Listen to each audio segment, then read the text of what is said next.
Verrouillez votre porte, éteignez les lumières, allumez une bougie, sortez votre plaid et installez-vous confortablement. Bienvenue dans Un autre regard, l'émission de Radio G qui vous plonge au cœur du paranormal et de l'ésotérisme. Bref, tout ce qui se trouve entre l'un peu insolite, le franchement étrange et le vraiment bizarre.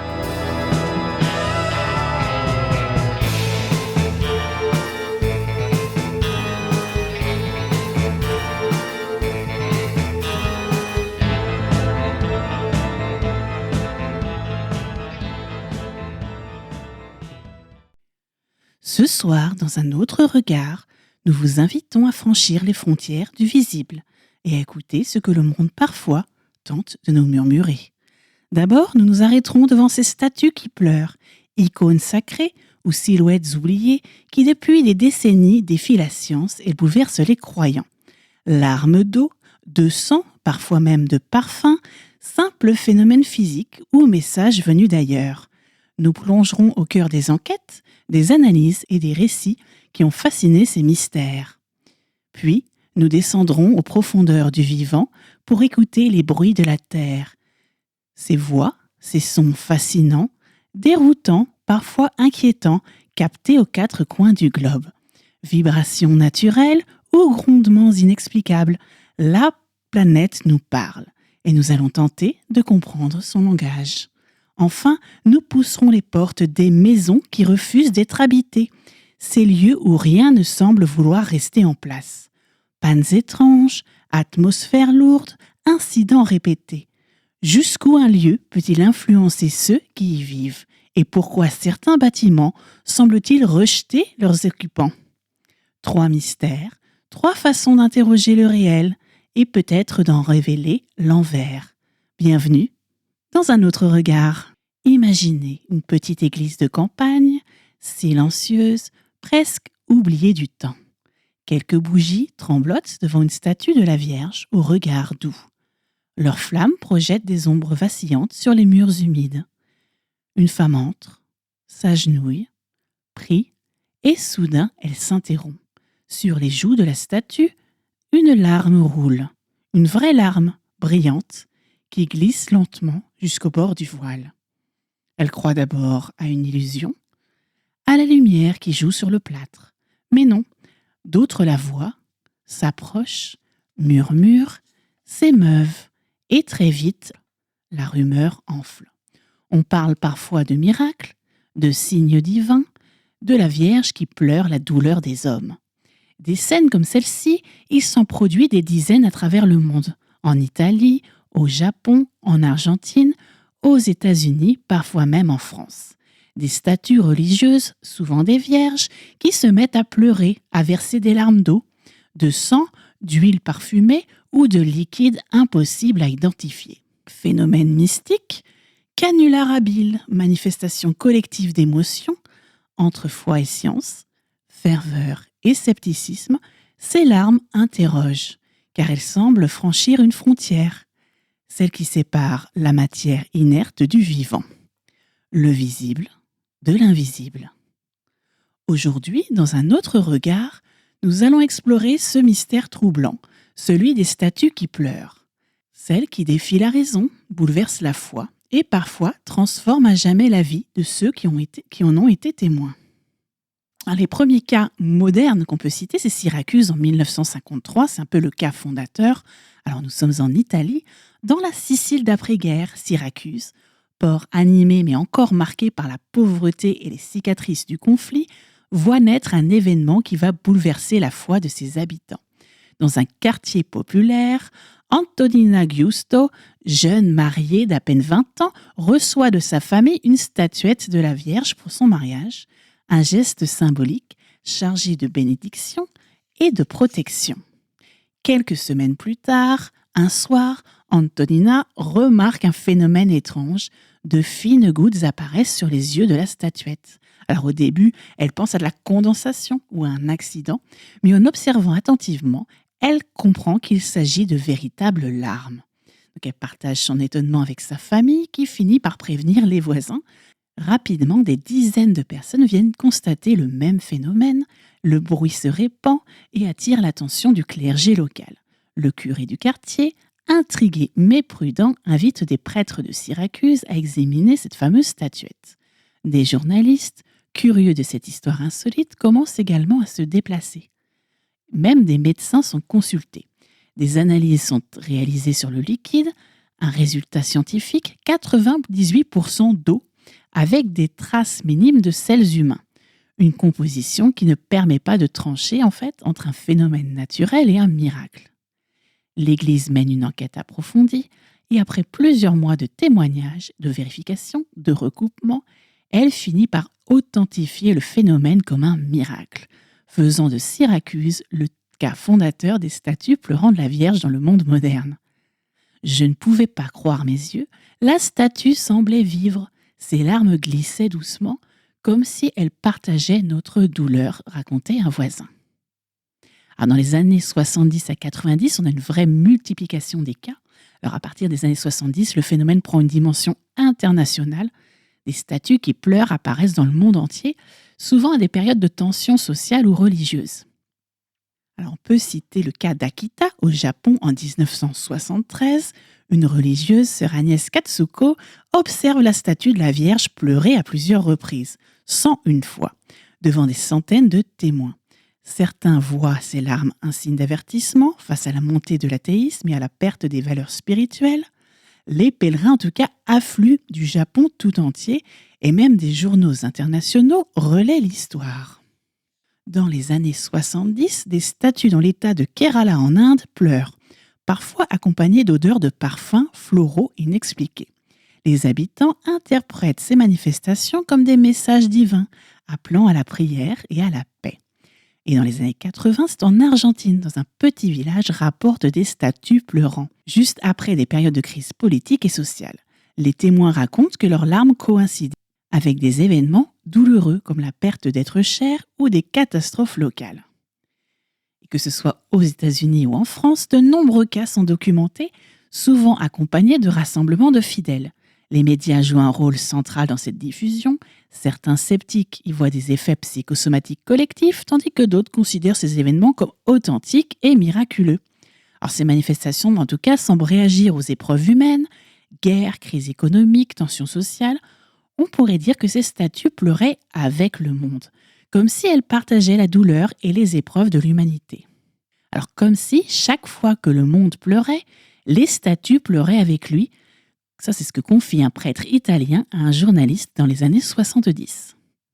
Derrière la fascination et l'émotion, des questions quand même se posent. Qu'est-ce qui pousse des objets inanimés à manifester ce qui ressemble à des émotions humaines ? Plusieurs hypothèses ont été avancées à travers le temps. Première hypothèse, c'est psychosomatique, avec un effet de masse, c'est-à-dire la croyance collective pourrait influencer la perception des témoins, qui crée un genre d'effet de miroir émotionnel. Et autre explication, en explication plus physique ou chimique, il y aurait bien sûr, on a parlé tout à l'heure de condensation d'huile corporelle ou de traces d'humidité dans les matériaux qui sortiraient du coup par capillarité. En tout cas, pour l'Église, il s'agit d'un miracle authentique lorsque le phénomène résiste à toutes les analyses scientifiques et que de signes spirituels accompagnent les manifestations. Il peut donc, selon l'Église, être considéré comme un signe divin.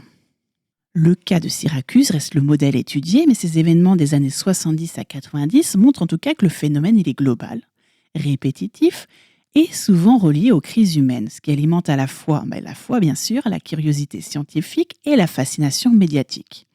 Alors après avoir traversé Syracuse, Akita et tous ces lieux où les statues semblent verser des larmes pour le monde, une question quand même s'impose, qu'est-ce qui se cache réellement derrière ces phénomènes ? S'agit-il d'un miracle authentique, comme l'Église le confirme parfois, ou d'un phénomène psychosomatique, influencé par la foi, l'émotion collective et l'attente des témoins ? Alors, les scientifiques, eux, observent, mesurent, analysent, mais souvent le mystère persiste. De simples gouttes d'eau viennent alors un objet d'étude oscillant entre science et croyance, rationnelle et surnaturelle. Alors nous allons plonger dans ces enquêtes, les analyses médicales, chimiques et psychologiques, des tentatives de reproduction du phénomène et des témoignages de sceptiques qui cherchent encore une explication rationnelle. Mais nous découvrirons, j'ai bien peur, que comme parfois, que la science et la foi se confrontent sans jamais totalement s'exclure. Alors derrière l'émotion et la ferveur de ces phénomènes, ce phénomène de statue pleurant de la Vierge a très tôt fait susciter la curiosité des scientifiques. Dans les années 50, à Syracuse et plus tard à Akita ou en Argentine, des médecins, des chimistes, des biologistes se sont penchés sur le liquide et cherchaient en tout cas à comprendre sa composition. La majorité des larmes se révèlent être constituées essentiellement d'eau, avec de faibles concentrations de sels minéraux et de protéines. Mais certains cas ont surpris par la présence de traces biologiques identifiables, parfois même avec un ADN masculin. Un détail troublant lorsque la statue est inanimée et qu'aucun homme n'était proche. On sait que certaines statues sont fabriquées dans des matériaux qui sont poreux, comme le plâtre, la pierre et le bois, qui sont capables de retenir l'humidité ambiante. Et les fissures microscopiques peuvent alors laisser suinter des gouttes, surtout dans des lieux humides et mal ventilés, comme des églises. Et dans certains cas, des changements de température ou des variations d'atmosphérique coïncident avec l'apparition des larmes. Ce serait donc un phénomène physique qui a encore été peu étudié. Et puis malheureusement, certains cas documentés ont révélé des dispositifs cachés, comme des petites seringues, des tubes fins ou des mécanismes qui produisent artificiellement des larmes. Ces cas montrent que le phénomène peut donc être manipulé, mais qu'il ne s'agit pas, ce qui ne veut pas dire que c'est le cas de tout, mais il pourrait effectivement avoir un certain pourcentage de fraude ou de manipulation. Alors, on sait que la science seule ne peut pas tout expliquer. La psychologie et la sociologie religieuse apportent des clés précieuses pour comprendre pourquoi tant de témoins perçoivent ces larmes comme miraculeuses. Alors déjà, il y a un phénomène qu'on appelle la contagion émotionnelle, c'est-à-dire que lorsqu'un individu voit une larme, sa réaction, émerveillement, émotion, influence consciemment les autres observateurs. Le phénomène se répand alors, même si certaines larmes sont dues à des causes totalement naturelles ou physiques. L'effet d'attente religieuse. C'est-à-dire la croyance joue un rôle central ici. Dans des communautés qui sont très pieuses, les fidèles sont conditionnés à percevoir des signes. Une statue devient alors un support tangible de la foi et des études montrent que dans un monde de plus en plus désacralisé, le besoin de signes visibles et concrets est particulièrement fort. On sait aussi que ces phénomènes apparaissent souvent en période de troubles sociaux, économiques ou politiques. Donc les larmes de la Vierge coïncident avec des périodes de doute et de peur collective. Elles servent un peu en fait comme un repère émotionnel et spirituel. Alors, quelle est la position de l'Église par rapport à ça ? Alors face à ces phénomènes, l'Église adapte une position qui est rigoureusement prudente. Sur des centaines de cas recensés dans le monde, seuls quelques-uns sont officiellement reconnus comme authentiquement surnaturels. Alors, déjà, il y a des critères d'authentification. L'Église examine attentivement les témoignages, vérifie la cohérence scientifique et historique et observe aussi la persistance du phénomène dans le temps. La reconnaissance n'est jamais automatique, elle repose donc sur la convergence de plusieurs éléments qui sont aussi bien rationnels que spirituels. Alors, la citation emblématique dans ce cas, c'est que l'Église ne crée pas le miracle, elle l'accueille quand il s'impose à la raison et à la foi. Alors, pour l'exemple d'Akita, c'est en 1984 que Rome reconnaît officiellement le caractère surnaturel de ces larmes après une enquête approfondie. Les témoignages des religieuses, les analyses scientifiques et les observations continues des larmes ont convaincu l'Église que le phénomène ne pouvait pas être réduit à une simple fraude ou à une simple illusion collective. Alors, cette présence souligne quand même la double posture de l'Église. Elle est ouverte à la dimension spirituelle, mais quand même soucieuse de ne pas valider un miracle sans preuve tangible et concordante. Donc, les statues qui pleurent deviennent ainsi un point de rencontre entre la foi et la science, un espace où le rationnel et le surnaturel peuvent coexister, parfois en tension, parfois en harmonie. Alors, après avoir exploré les premières apparitions, les enquêtes scientifiques et les réflexions des psychologues, une question quand même demeure, est-ce que ces statues pleurent-elles vraiment encore aujourd'hui ? Alors le phénomène est quand même loin de se limiter au passé et continue de fasciner et d'émouvoir dans le monde moderne où les médias, les réseaux sociaux et la communication instantanée amplifient chaque événement. De nouvelles manifestations attirent l'attention des croyants, des sceptiques et parfois même des scientifiques. Dans tous les cas, ces phénomènes nous rappellent que le miracle n'est pas seulement ce que l'on voit, mais aussi ce que l'on ressent et ce que l'on cherche à comprendre. Ils incarnent un espace où la foi, l'émotion et la curiosité scientifique se rencontrent, parfois en tension, parfois en harmonie. Pour nous, chers auditeurs, la question reste ouverte. Quand une statue pleure, est-ce un signe, un message ou simplement une coïncidence amplifiée par la croyance ? Chacun peut y voir ce qu'il souhaite, mais l'expérience en tout cas laisse une empreinte indélébile, un mélange de fascination, de doute et de recueillement. Vous écoutez Un autre regard sur Radio G 101.5 FM, l'émission qui explore tout ce qui se trouve entre l'un peu insolite, le franchement étrange et le vraiment bizarre.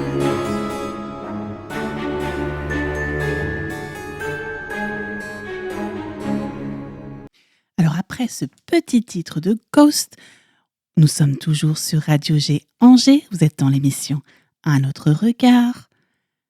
Nous avons exploré dans la première partie les statues qui pleurent. Alors après avoir exploré ce phénomène étrange et les témoignages qui nous ont laissés plutôt songeurs, il est temps de nous tourner notre regard et surtout notre écoute vers une autre forme de mystère, celle que nous offre la nature elle-même.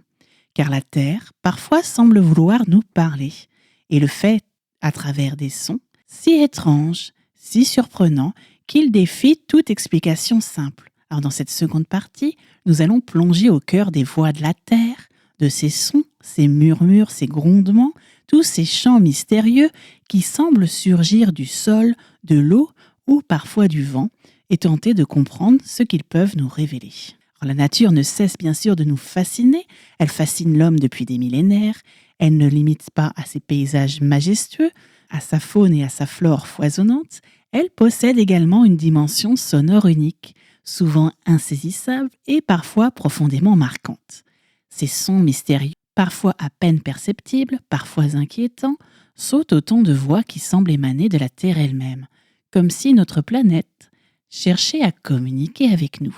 Des forêts profondes où le vent s'infiltre dans les branches, jusqu'aux montagnes désertiques où le silence est ponctué de murmures étranges, la Terre semble capable de produire un langage à la fois ancien et universel. Depuis les temps les plus reculés, l'homme a été intrigué par ces manifestations acoustiques. Des peuples anciens associaient certains sons naturels à des présages, des esprits ou des divinités.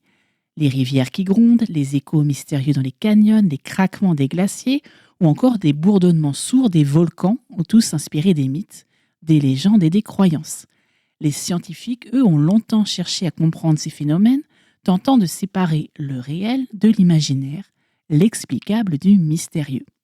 Alors, dans ce domaine, les sons dits paranormaux ou étranges ont souvent captivé l'attention des chercheurs et des explorateurs.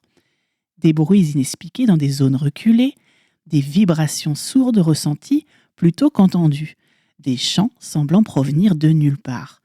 Tout cela constitue ce qu'on pourrait appeler les voix de la Terre. Alors, ces sons ne se limitent pas aux sons perceptibles à l'oreille humaine. Les ondes infrasonores, par exemple, produites par certains phénomènes géologiques ou météorologiques, peuvent provoquer des sensations physiques, malaise ou impressions d'angoisse chez ceux qui les perçoivent.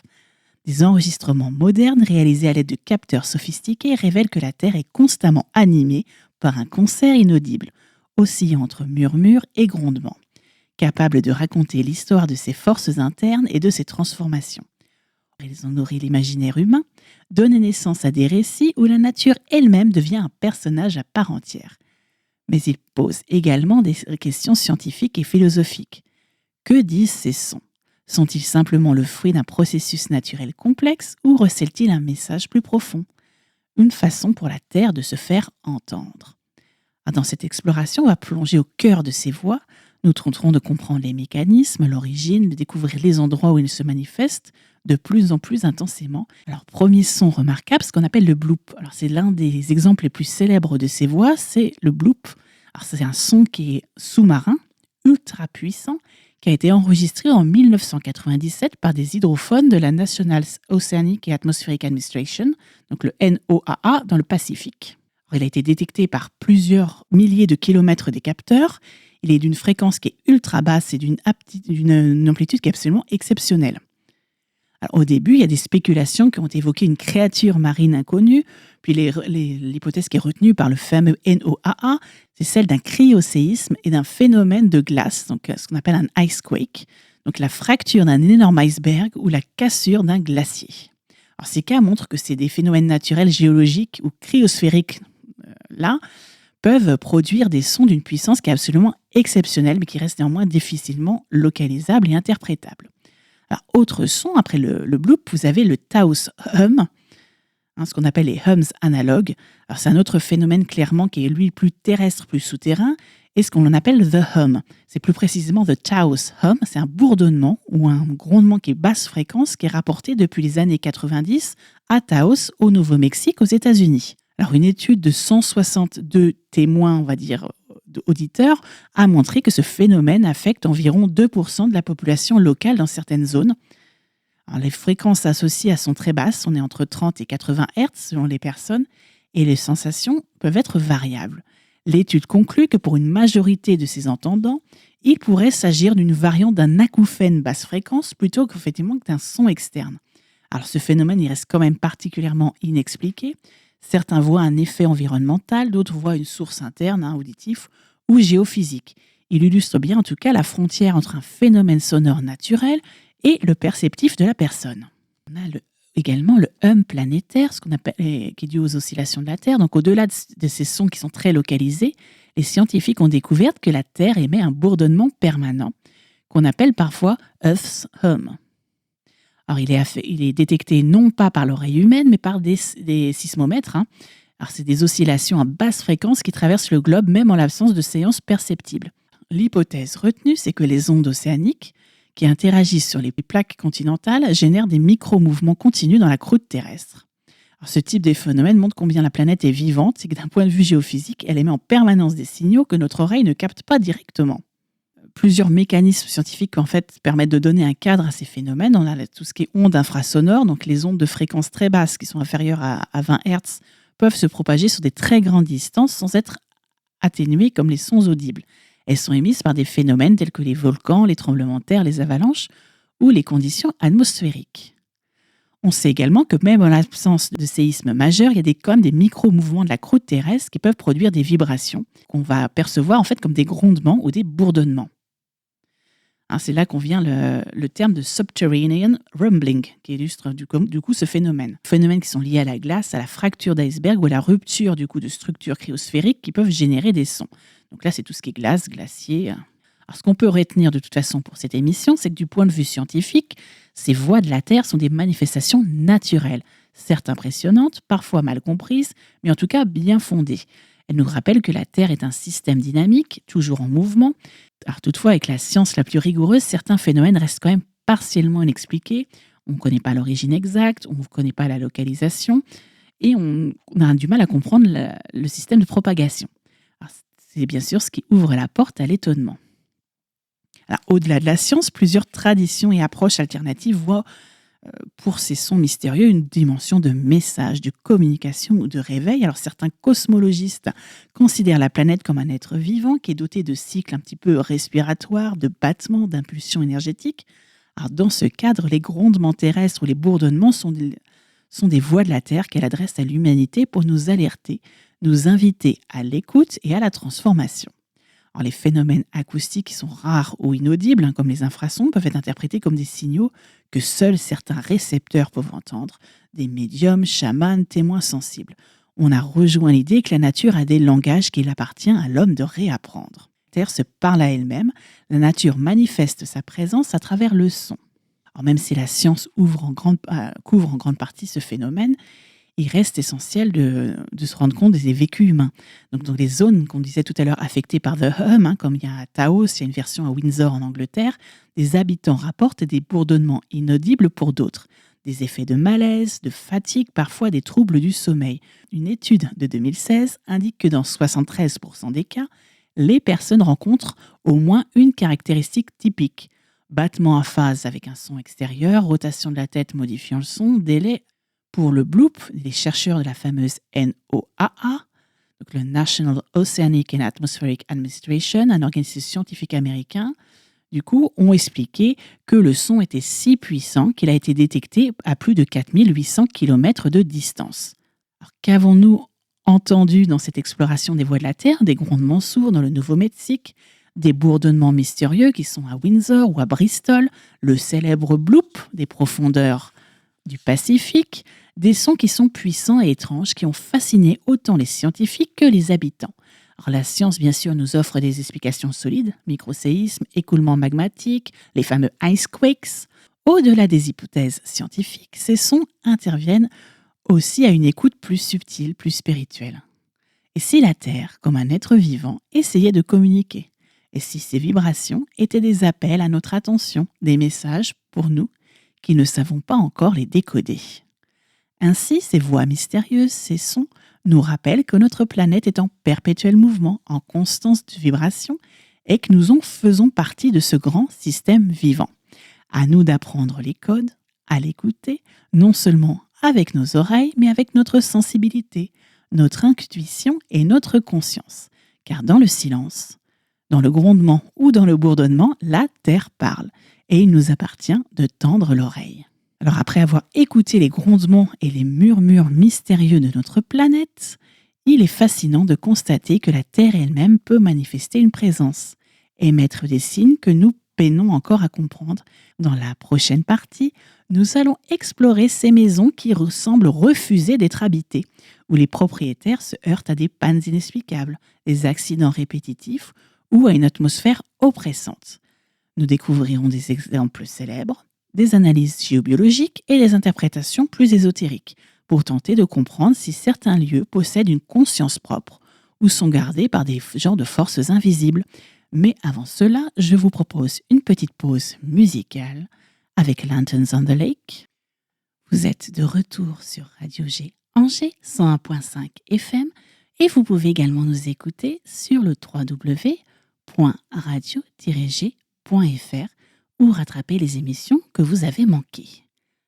Alors imaginez une maison où chaque objet semble avoir sa propre volonté. Les lumières s'éteignent sans raison, les portes claquent quand personne n'est là et une atmosphère oppressante vous fait hésiter à poser le pied dans chaque pièce. Chaque propriétaire qui s'y installe finit par partir rapidement, parfois précipitamment, sans jamais réellement expliquer pourquoi. Imaginez cette maison où le silence lui-même semble peser sur vos épaules, où chaque pas résonne différemment, comme si le lieu observait et jugeait vos moindres gestes. Les lumières vacillent sans raison, les portes se ferment derrière vous alors que vous venez d'y entrer. Et une tension diffuse s'installe dans l'air, presque palpable. Ce n'est pas seulement une impression, ni le fruit de votre imagination. Certaines maisons semblent posséder une volonté propre, une énergie invisible qui s'oppose à toute occupation. Dès que quelqu'un franchit le seuil, elles imposent leurs règles, elles perturbent le quotidien et parfois finissent par chasser leurs habitants. Dans ces lieux, tout ce qui est banal devient inquiétant. Chaque détail ordinaire prend une dimension étrange et la frontière entre le tangible et l'inexplicable se brouille. Aujourd'hui, nous allons explorer ces maisons singulières, comprendre pourquoi elles refusent d'être habitées et découvrir ce qui se cache derrière leur atmosphère oppressante entre faits documentés, analyse et interprétation ésotérique. Alors tout d'abord, nous allons aborder un cas célèbre qui rentre dans toutes les cases du tableau, la maison de Pontefract en Angleterre. Alors la maison de Pontefract, qui est surnommée la maison hantée de Pontefract, c'est sans doute l'un des exemples les plus documentés de ce phénomène. Dès les premières années d'occupation, ses habitants ont été confrontés à des événements inexplicables. Pannes et accidents répétés, c'est-à-dire que les appareils électriques tombent en panne les uns après les autres. Les portes et les fenêtres claquent sans cause apparente, certains objets disparaissent puis réapparaissent ailleurs dans la maison. On a une atmosphère pesante. Tous ceux qui ont vécu décrivent un sentiment constant d'être observé, un poids invisible sur la poitrine qui rend le sommeil difficile et aggrave l'anxiété. Famille après famille, les propriétaires finissent par quitter les lieux. Certains ont déclaré ne plus jamais vouloir entendre parler de cette maison, laissant derrière eux un lieu chargé d'énergies étranges. Alors, les rapports documentés par des chercheurs locaux et des journalistes de l'époque montrent une constance troublante. Tous les occupants ont vécu des phénomènes similaires, malgré les époques et des conditions de vie totalement différentes. Alors, il n'y a pas qu'en Angleterre, c'est le cas également de la maison d'Amiens en France, c'est dans les années 1980. Donc là également, on avait des pannes électriques, des fuites d'eau qui apparaissaient systématiquement. Des bruits mystérieux se faisaient entendre la nuit, des pas dans les couloirs, des coups légers dans les murs, comme si la maison respirait et bougeait avec ses habitants. Les habitants ressentaient un malaise profond et durable, une angoisse qui s'installait progressivement et qui rendait le quotidien pesant. Alors, ce type de maison illustre parfaitement la notion de rejet de lieu où l'espace lui-même semble refuser la présence humaine. Alors, souvent surnommée la maison la plus hantée d'Angleterre, la maison de Borley, donc Borley Rectory, qui a été construite au 19e dans le comté d'Essex, a connu en fait une succession de phénomènes troublants elle aussi. Ses occupants rapportaient des bruits inexpliqués, des portes qui claquent, des vitres qui se brisaient sans raison et des objets qui se déplaçaient. Mais au-delà des incidents, on va dire, qui sont matériels, c'est surtout l'atmosphère qui était inquiétante. Un sentiment constant de présence, de surveillance, comme si la maison elle-même observait ses habitants. Les familles successibles, incapables de s'y installer durablement, finissaient par partir, laissant la demeure vide, mais intensément habitée par son propre passé. Donc dans un petit peu la même veine, on a la fameuse maison construite par Sarah Winchester, qui est un autre type, donc la maison de Winchester en Californie. Alors, cette maison était connue pour son architecture labyrinthique, avec des escaliers qui mènent nulle part, des portes qui s'ouvrent sur des murs et des couloirs interminables.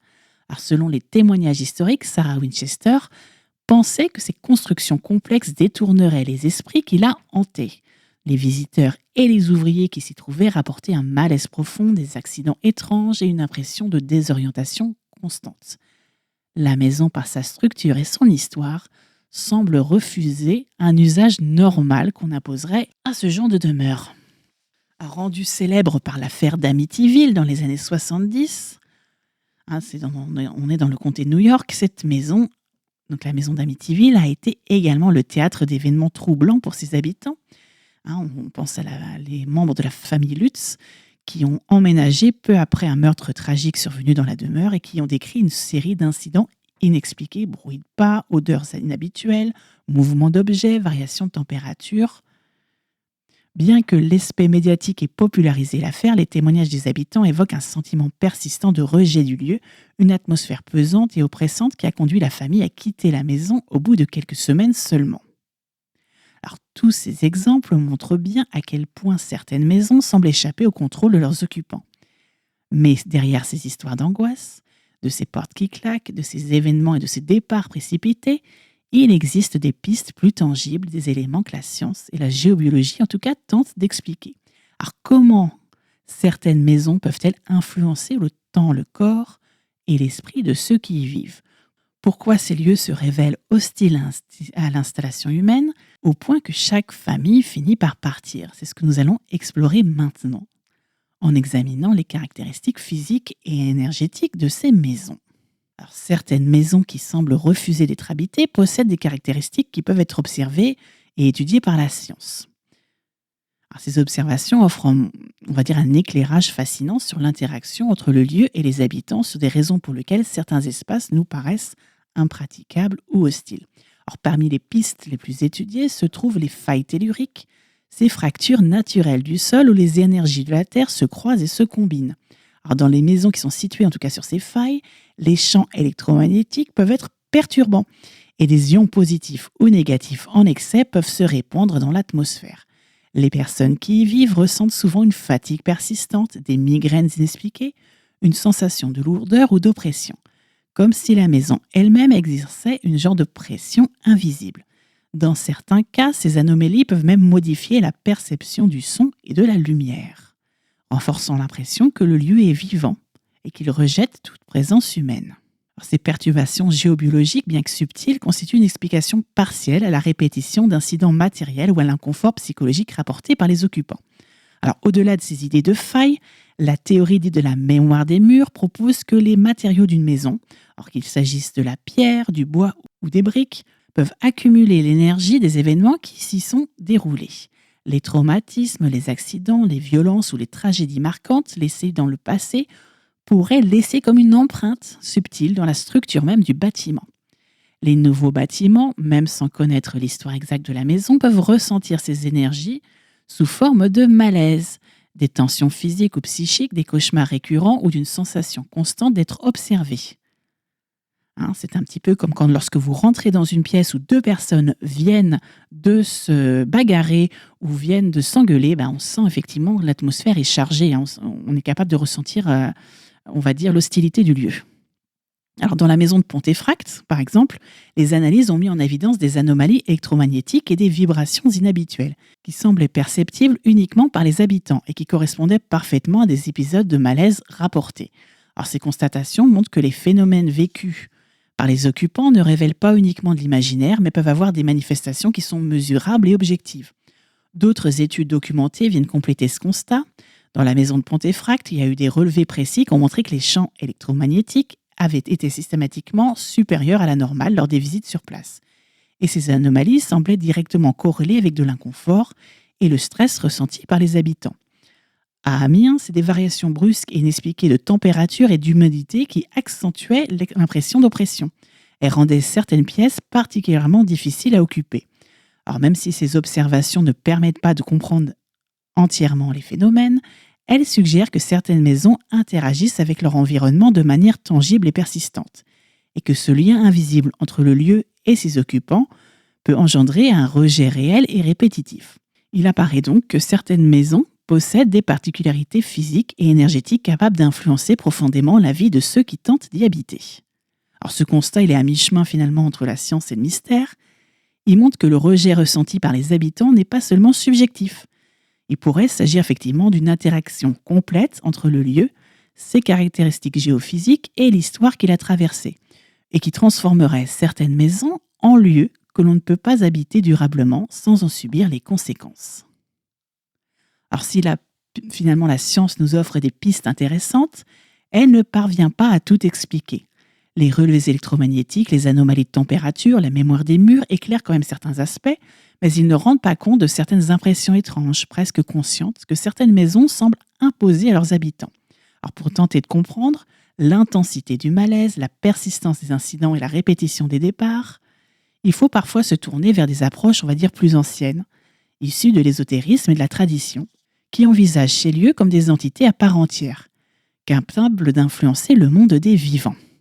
Alors, si la science fournit des pistes, l'ésotérisme propose une lecture donc différente qui plonge au cœur de l'invisible et des énergies des lieux. Alors, selon cette tradition, certaines maisons ne sont pas des simples constructions, mais des entités qui sont vivantes, habitées par une force propre. On parle parfois de conscience du lieu, une énergie autonome qui semble dotée d'une volonté subtile. Cette énergie peut se manifester de multiples façons, que ce soit par des bruits inexplicables, des accidents, des objets qui se déplacent ou encore par une atmosphère. Plutôt que de nuire pour nuire, cette conscience semble chercher à rétablir un équilibre perturbé par l'action des habitants. Une modification de l'espace, un déplacement de mobilier ou simplement l'arrivée de nouveaux occupants peuvent déclencher ces manifestations, comme si la maison réagissait pour protéger son intégrité et préserver l'harmonie de son énergie. Chaque bruit, chaque sensation étrange, chaque incident matériel devient alors un signal, une manière de rappeler que le lieu n'est pas neutre et qu'il impose ses propres lois. Alors certaines traditions évoquent également la présence de ce qu'on appelle de gardiens invisibles. On peut penser aux gardiens du seuil. Alors c'est des entités qui sont souvent décrites comme bienveillantes, qui sont attachées à la protection du lieu et à la conservation de son énergie. Le rôle, c'est pas de nuire, mais de dissuader quiconque pourrait troubler l'équilibre du lieu. Les sensations de malaise, les incidents, les départs précipités peuvent être interprétés comme la manifestation de cette vigilance invisible. Le lieu, à travers ses gardiens ou cette énergie propre, semble exercer un droit d'asile sélectif. Seuls ceux qui respectent sa mémoire et son énergie peuvent y trouver un certain équilibre, tandis que les autres sont progressivement repoussés. Enfin, ces maisons nous rappellent que l'histoire et les événements passés influencent profondément l'énergie d'un lieu. Chaque tragédie, chaque émotion intense ou chaque transformation du bâtiment laisse comme une empreinte invisible, mais perceptible par ceux qui y vivent dans son environnement. Les humains, malgré leur volonté de maîtriser l'espace, ne sont parfois finalement que de simples visiteurs dans ces maisons. Et tenter de les habiter sans tenir compte de leur mémoire peut se révéler problématique. Respecter l'histoire et l'énergie d'un lieu semble souvent être la seule manière de coexister avec lui. Si l'on ignore ces signaux, si l'on cherche à imposer sa propre volonté, la maison impose à son tour ses règles invisibles, parfois par des accidents matériels, parfois par une pression psychique subtile mais constante. Alors ainsi que l'on croit finalement à la conscience des lieux ou à la présence de gardiens du seuil, l'ésotérisme nous invite à considérer ces maisons comme des entités vivantes, à la fois mystérieuses et exigeantes, qui enseignent une forme de respect et de prudence face à l'espace que nous occupons. Dans cette perspective, le malaise, les accidents, les départs répétés ne sont pas des simples coïncidences, mais des manifestations d'une interaction subtile entre le visible et l'invisible, entre le vivant et le lieu, qui échappe bien sûr à la logique humaine, mais qui pourtant ne peut pas être ignorée. Alors pour clore notre exploration, il est essentiel de réfléchir à ce que ces maisons nous enseignent sur notre rapport à l'espace, à l'histoire et à l'énergie qui nous entoure. C'est la manière dont nous pouvons tenter de coexister avec des lieux aussi singuliers. Alors, les maisons qui refusent d'être habitées constituent en tout cas un phénomène fascinant, à la fois mystérieux et profondément humain.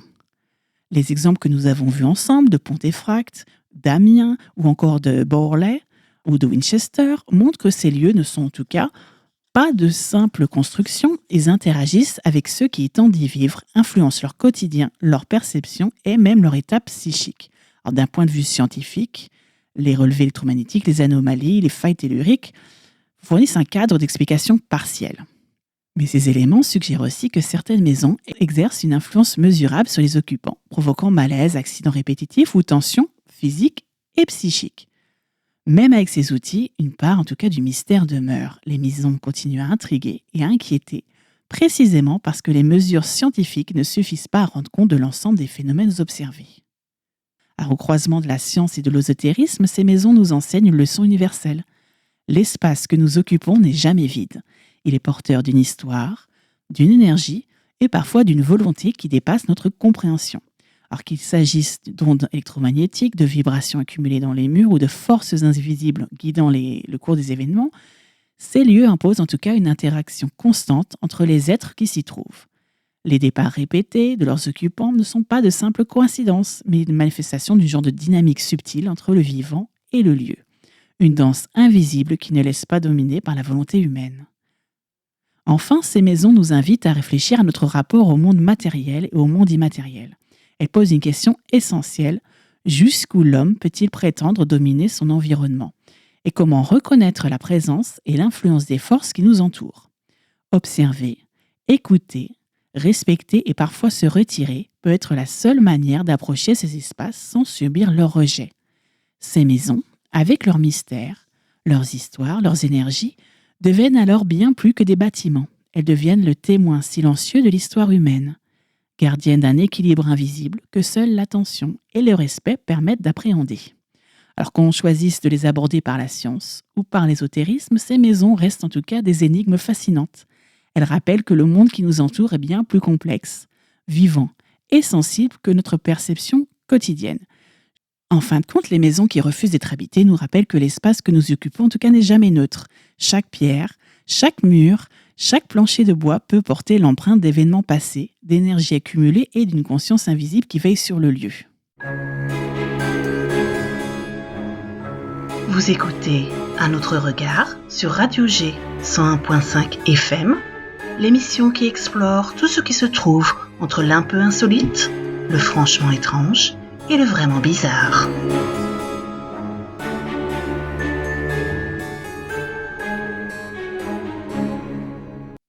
Nous arrivons au terme de cette émission où le fil conducteur, quand la matière s'anime, nous a guidés à travers les phénomènes fascinants et troublants. Nous avons commencé par explorer les statues qui pleurent, ces figures silencieuses qui semblent porter des émotions ou des messages venus d'en haut. Puis nous avons entendu les voix de la Terre, ces murmures et sons mystérieux qui émanent du sol et nous rappellent que notre planète elle-même peut se faire entendre. Enfin, nous avons pénétré dans l'univers des maisons qui refusent d'être habitées. Ces lieux où l'énergie, la mémoire et parfois la conscience du lieu influencent profondément ceux qui osent y vivre. À travers ces trois explorations, en tout cas, une même leçon se dessine. La matière n'est jamais totalement inerte. Les pierres, les bâtiments et la terre portent la mémoire, les énergies et des présences. Et elles interagissent avec nous d'une manière subtile mais bien réelle. Voilà ce que ces lieux et objets nous enseignent et ce que nous avons en tant qu'humains devons apprendre pour coexister avec ce monde vivant et mystérieux. Avant de nous quitter, je vous donne un avant-goût de la prochaine émission. Nous nous intéresserons à des thématiques tout aussi fascinantes. Tout d'abord, le Wendigo, la créature mythique des forêts nord-américaines, symbole de la faim et de la folie, mais aussi des légendes profondément ancrées dans la culture autochtone. Puis nous parlerons de la magie de Noël avec les plantes magiques de Noël, gui, houx, cannelle, écorce d'orange. Découvrons un petit peu sur ce que nous racontent les traditions ésotériques de la magie de ces ingrédients. Puis nous parlerons des fantômes de Noël. Et parce que Noël est aussi un temps où les voiles s'amincissent, nous plongerons dans l'univers fascinant des fantômes de Noël. Bien avant Dickens, ces apparitions hivernales qui peuplent les récits anciens et modernes lorsque les longues nuits ouvrent les portes de l'invisible. Un voyage fascinant entre le folklore, le mystère, la tradition et le frisson. Donc, rendez-vous le 16 décembre 21h sur Radio G pour une émission qui éclaire autant qu'elle trouble. D'ici là, n'oubliez pas de garder l'œil ouvert et de prendre soin de vous.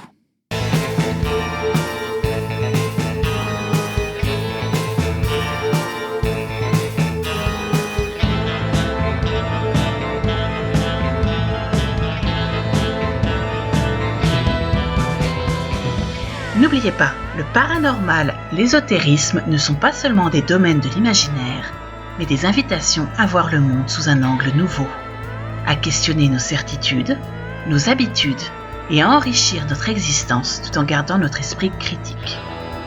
Vous l'aurez compris, c'est aussi une invitation à adopter un autre regard. Merci d'avoir été à l'écoute. À très bientôt sur Radio G pour un nouveau voyage extraordinaire au cœur de l'invisible et de l'inconnu.